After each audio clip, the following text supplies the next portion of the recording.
This is episode 37 of the Relentless Man podcast. Thought. Hi, and welcome to the Relentless Man podcast. We are your host, Christian Modjaiso, and our goal is to help men die empty, to make sure that you die having used up every ounce of potential that you have trapped within you, so that when you're on your deathbed, you have no regrets because you gave life your all. What is thought? We think all the time.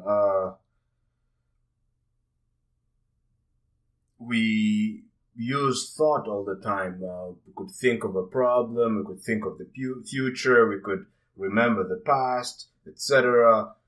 Most of the time, it appears that we're always thinking.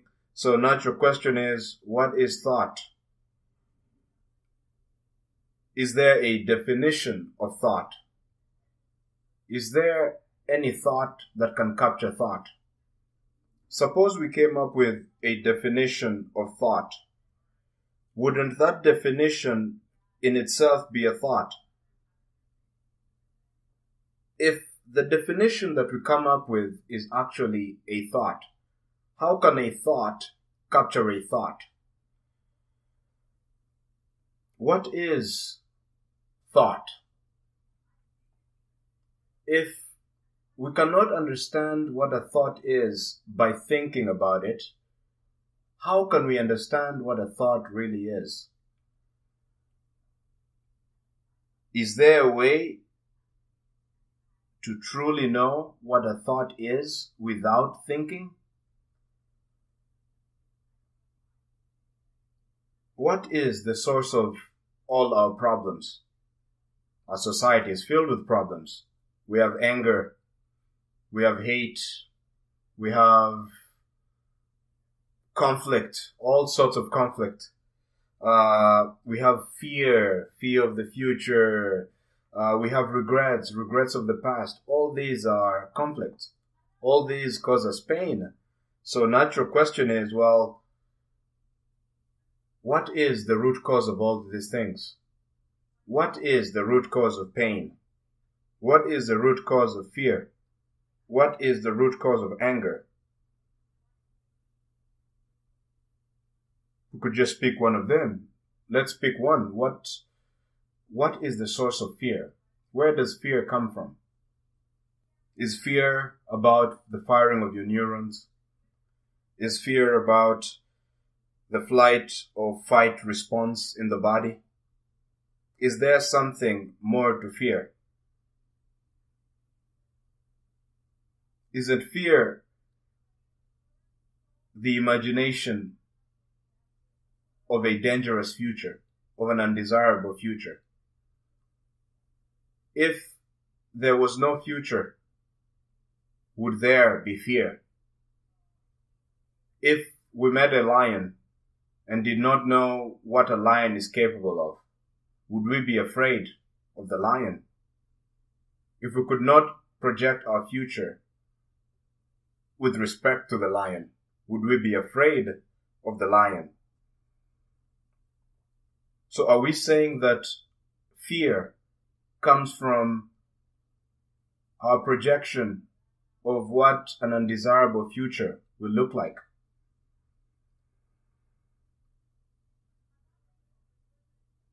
If fear comes from thinking about a horrible future, isn't fear thought? Isn't thought the source of fear?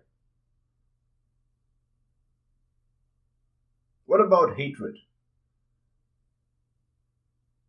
If you hate Peter, isn't that phrase, "you hate Peter," a thought? Isn't hate thought?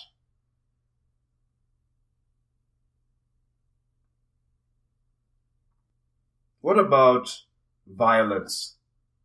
Why are we violent towards each other?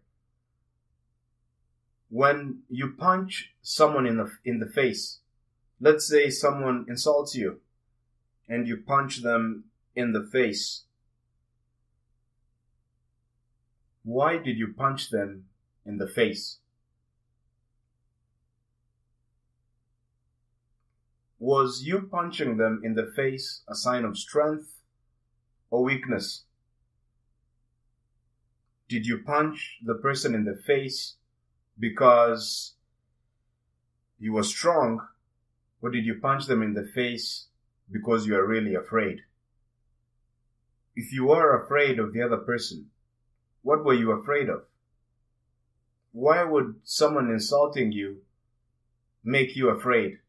So afraid that you react violently.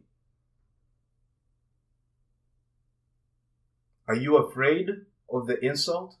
If someone calls you stupid, are you afraid that you're actually stupid? Why else would you react violently? This leads us to the question: can there be violence without fear? Well, natural answer is of course. If someone is being violent, then the person they're being violent to is in fear. Okay, that sounds plausible. How about the person perpetrating the violence? Is he afraid?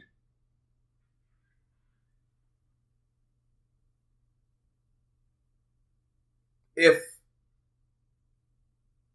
someone does something to you and you react with vengeance and you try to make them pay, isn't this violence? When you act violently, aggressively, forcefully towards others, aren't you afraid? If violence and aggression and force is fear, and fear is thought, isn't violence thought?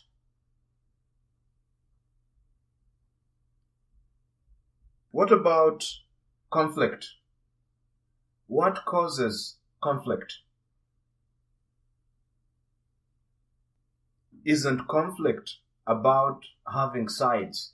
If there's one side and another side, and one side has a different objective and the other side has a different objective, isn't that what causes conflict?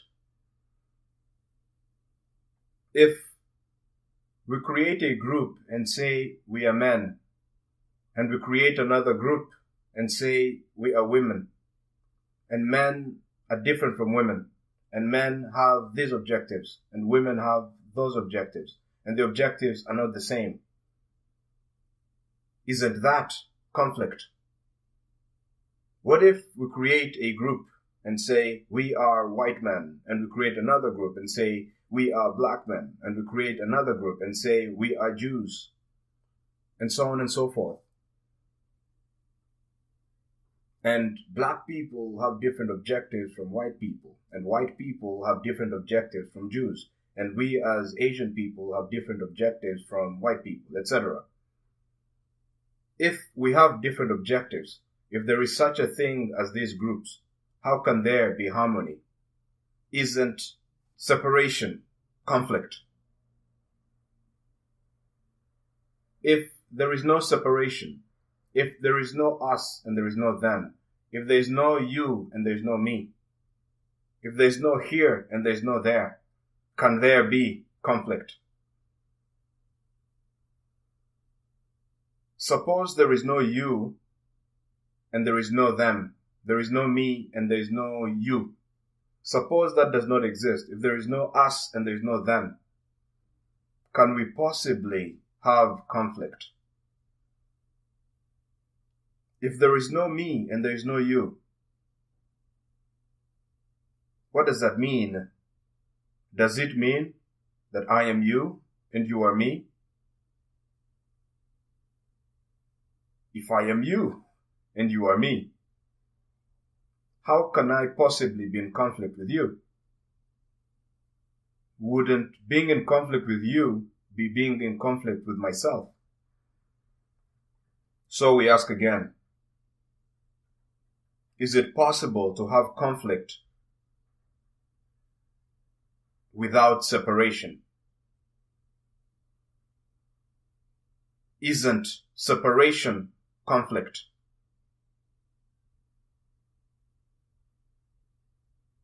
But what is separation?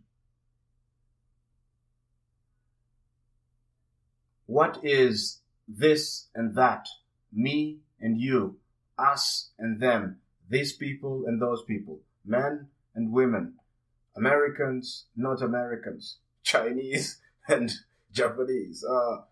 What is that exactly?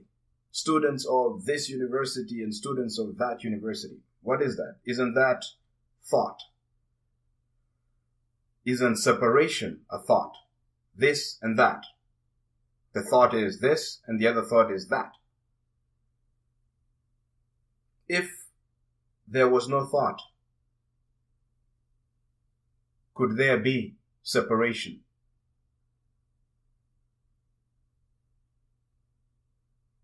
Is it possible to have no separation but still have thought?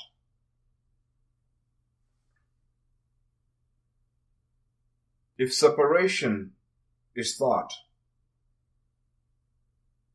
and separation is conflict, what is the root cause of conflict? What is the root cause of suffering? What is the root cause of all our problems on this planet? Isn't thought the root cause of all our problems? Could it be that if thought is the root cause of all our problems, what can we do? Can we solve this problem? What exists beyond thought? Is there anything beyond thought?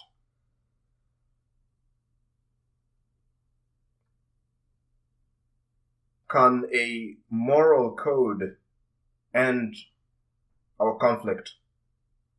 What if we decide, we create a code, and the code says we're going to be nice to our neighbors, we're going to be kind to people, we're going to love everybody around us, etc. If we created a code and listed on this code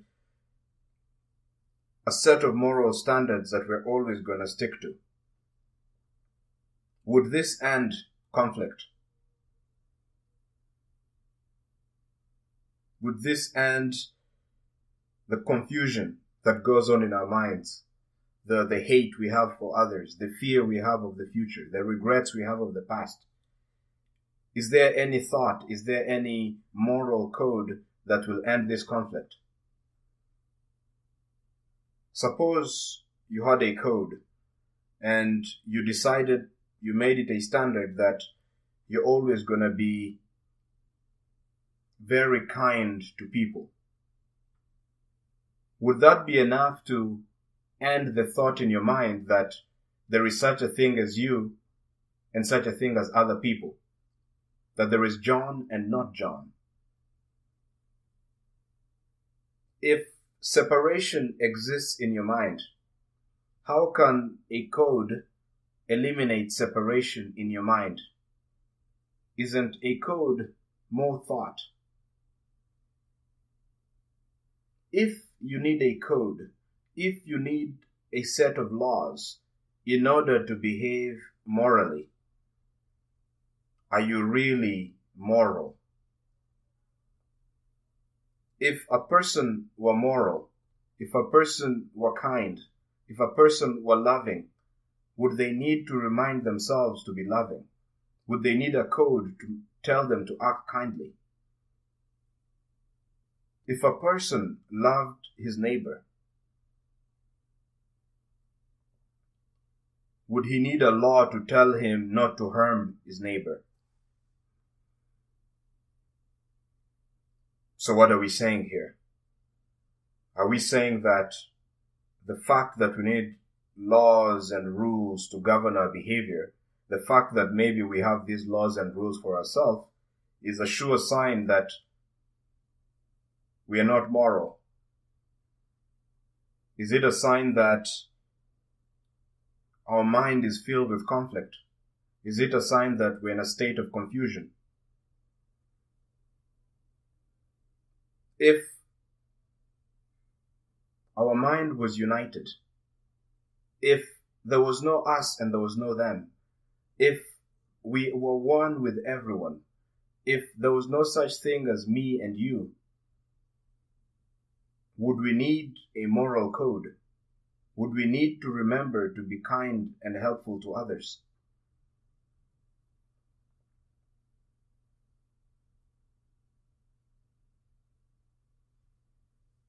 How can we have a united mind? How can we have a mind that has no separation? A mind that has no us and them, me and you. How can we have such a mind? Can thought unite a divided mind? Isn't the division in the mind thought? If the division and conflict in your mind is thought, how can thought possibly end the division? Isn't more thought more division? Is there such a thing as more division?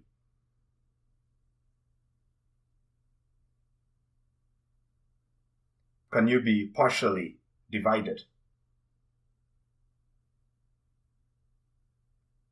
If thought can't unite the mind, if thought can't end separation, if thought can't give us a united mind, a mind that's free of conflict, a mind that's whole, what will? Will no thought? Will no thought unite our mind? Would no thought end conflict? Would no thought end separation? What is no thought? Isn't no thought another thought? If thought is not going to end the conflict, if thought is not going to unify the mind, if thought only divides and no thought is still thought, then how can no thought end thought if no thought is thought?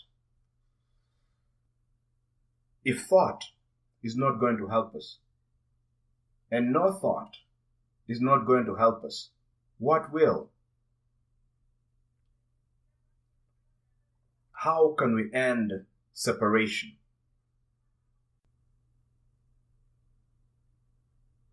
If separation is thought and no thought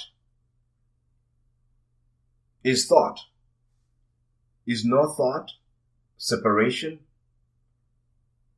If thought is separation and no thought is separation, how can we possibly end separation? Is there something else other than thought and no thought?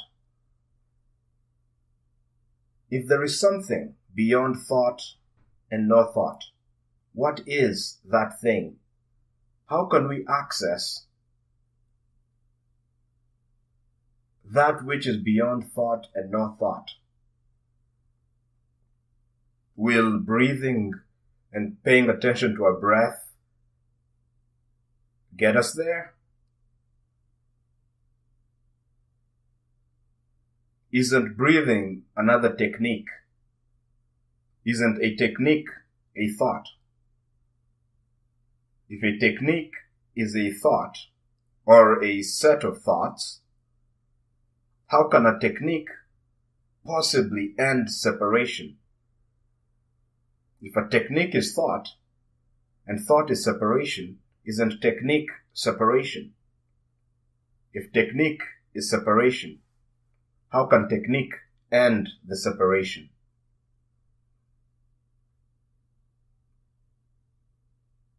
If thought won't end the conflict, if no thought won't end the conflict, if techniques won't end the conflict, what will? Is there something beyond thought and no thought and technique? What is beyond thought and no thought and technique.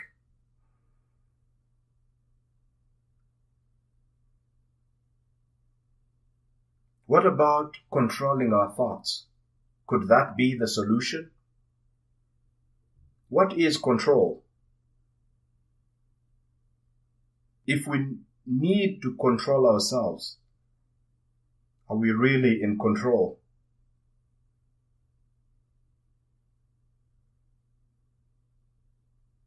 If you need to control yourself, you need to discipline yourself, can you really have discipline? Does a disciplined person need discipline? Does a person who's in control need control? Isn't control force? If control is force, and force is fear,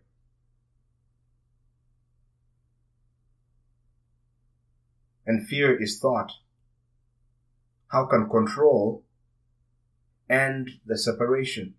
Isn't control thought? If control is thought, how can controlling our thoughts end the separation? Isn't control separation?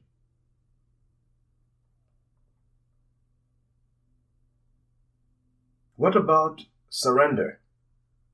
What about letting the thoughts take over? What about just going with the flow, letting things happen to us? How about embracing the separation? Will that end the conflict? Is separation sustainable? Is conflict sustainable? How long can one remain in a state of conflict? If you're always angry, will you remain angry forever?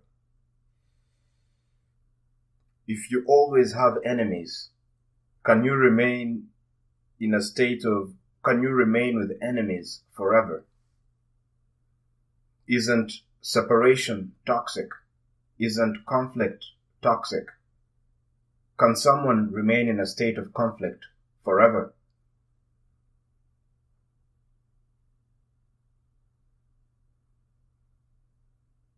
Isn't surrendering to conflict suicide?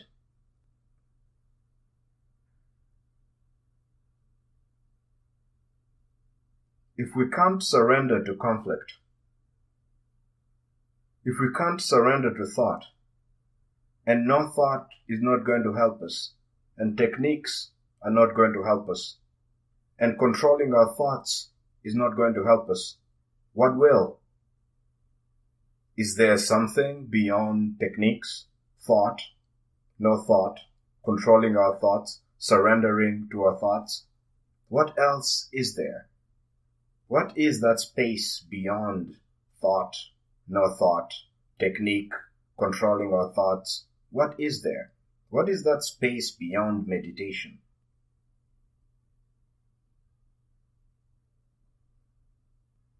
What about dying empty? Can you die empty if you're in a state of conflict? Can you realize your true potential if your mind is divided, if there is us and there is them? Suppose you have a personal mission, you have a personal goal that advances you and doesn't advance anyone else. Can you possibly die empty? Can you possibly advance?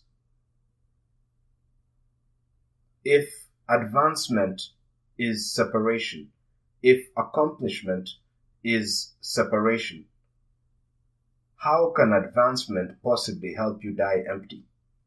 If you're constantly in a state of conflict, if you're constantly pursuing your goals at the expense of others, if you have a personal mission, aren't you full of conflict? If you're full of conflict, if your mind is fractured, if your mind is broken into pieces, if you're ruled by thought, how can you possibly die empty? Can a man that's full of thoughts die empty?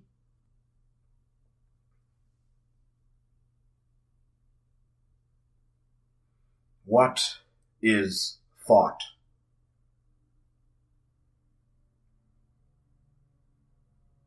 Can we find out what thought is? Is it possible to know thought?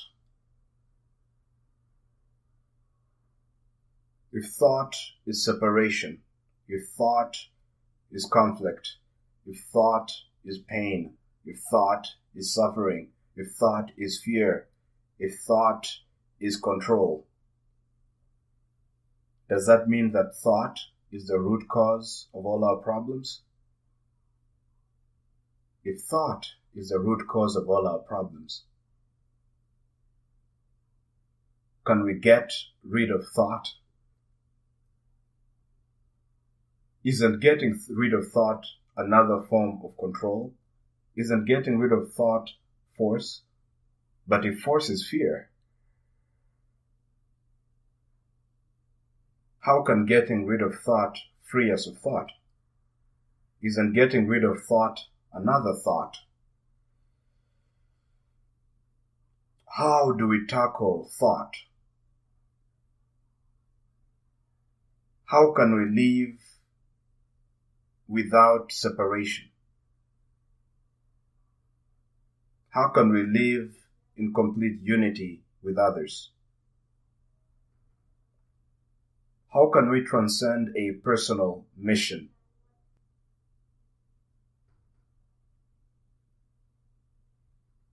What about achievement? Isn't dying empty achievement? Isn't it about pushing yourself to the limit, achieving your goals, becoming greater, larger, bigger, more accomplished?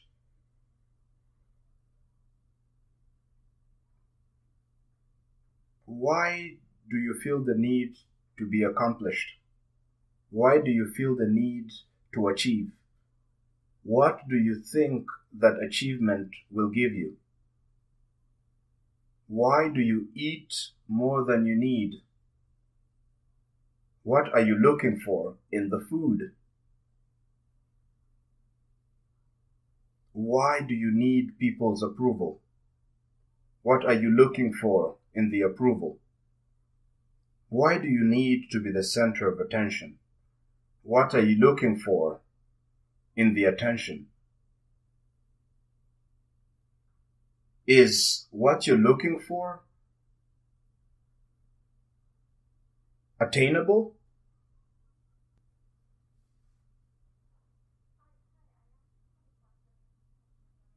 If you achieved your goals, if you got the promotion, if you got the good grade, if you invented the product, if you achieved everything you're imagining, what then? What do you hope to get at that point?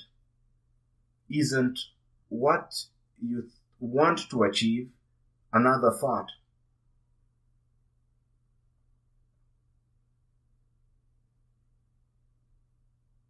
Is thought real? If there is no separation, if there is no distance, how can thought be real? Isn't thought separation? If you imagine a glorious future for yourself, if you imagine yourself being super happy after you accomplish some goal, after you get some promotion, after you get endorsed by some person, is your imagination reality? If your imagination is not reality, how can you ever attain your imagination? Can you grasp an illusion?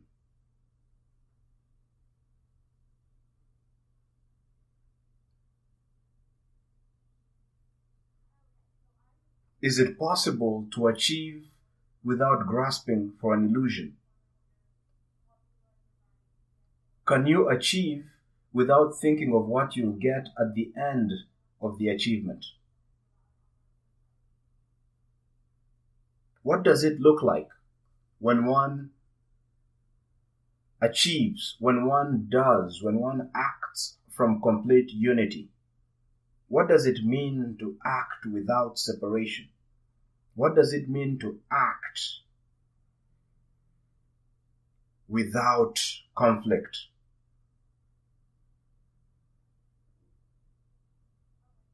If the thing you're hoping to achieve, if the thing you're hoping to get from all of your accomplishments, from all of your pursuits, is an illusion, if it's just another thought, why achieve at all?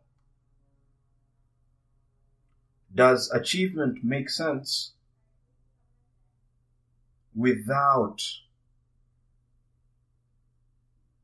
having this thing that we hope to get once we achieve a given goal?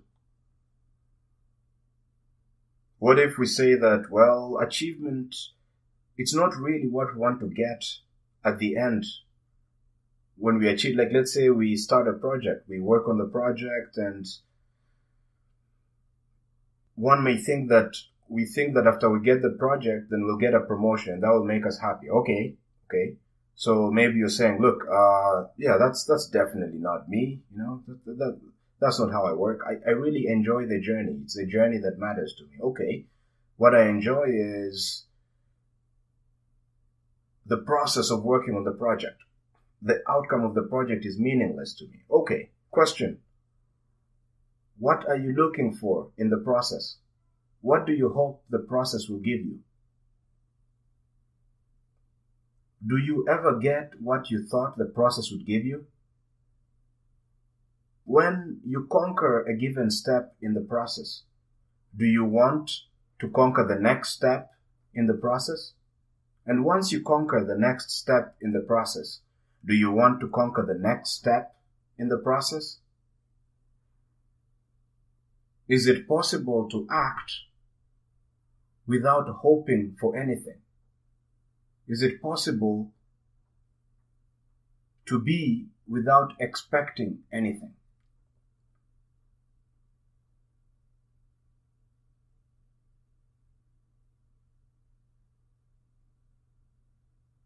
Is it possible to enjoy the process without expecting anything from the process?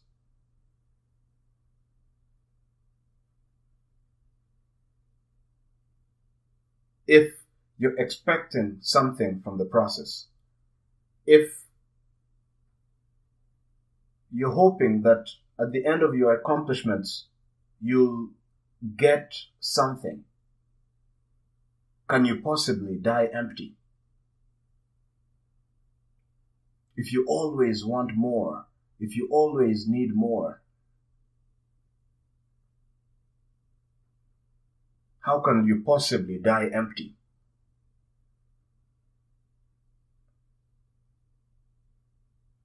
Are we saying that you shouldn't want more? Suppose you don't want more. What will not wanting more give you?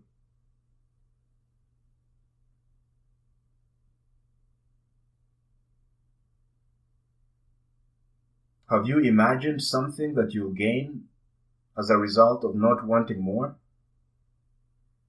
Is not wanting more gonna make you special? What do you hope that being special will give you? Isn't being special another form of separation? If you are special, doesn't that mean that there are others who are not special? If you're special and there are others who are not special, isn't that separation? If you being special is separation, isn't you being special thought? If thought is separation, how can you die empty if you're special.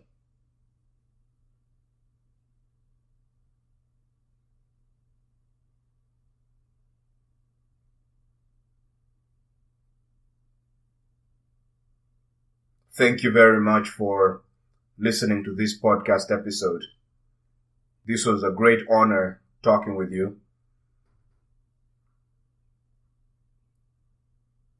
Our mission in life is to help men die empty, to help you realize your true potential, to help you become yourself. Ultimately, nothing we can tell you is the truth. The truth can only be accessed by you. And this is really the point of the podcast. We're not here to control you. We're not here to tell you how to think. We're not here to tell you what to believe. We're not here to tell you how to act. We're here to enable you to realize that you have the key to unleash yourself. That's right, unleash, not control, not push, not guide. We are not your guide.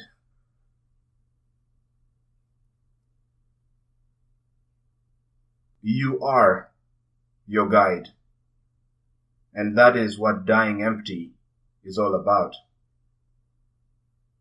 You realizing that you are your own guide, that you're the answer, that you're the solution. It's also about ending conflict, ending separation, ending division. How to do that? That's up to you to figure out. Thank you very much once again for listening to this podcast episode.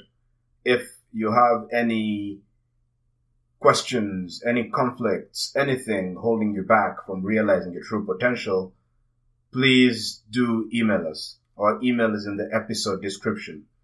Otherwise, thank you very much for listening and have a relentless week. Bye.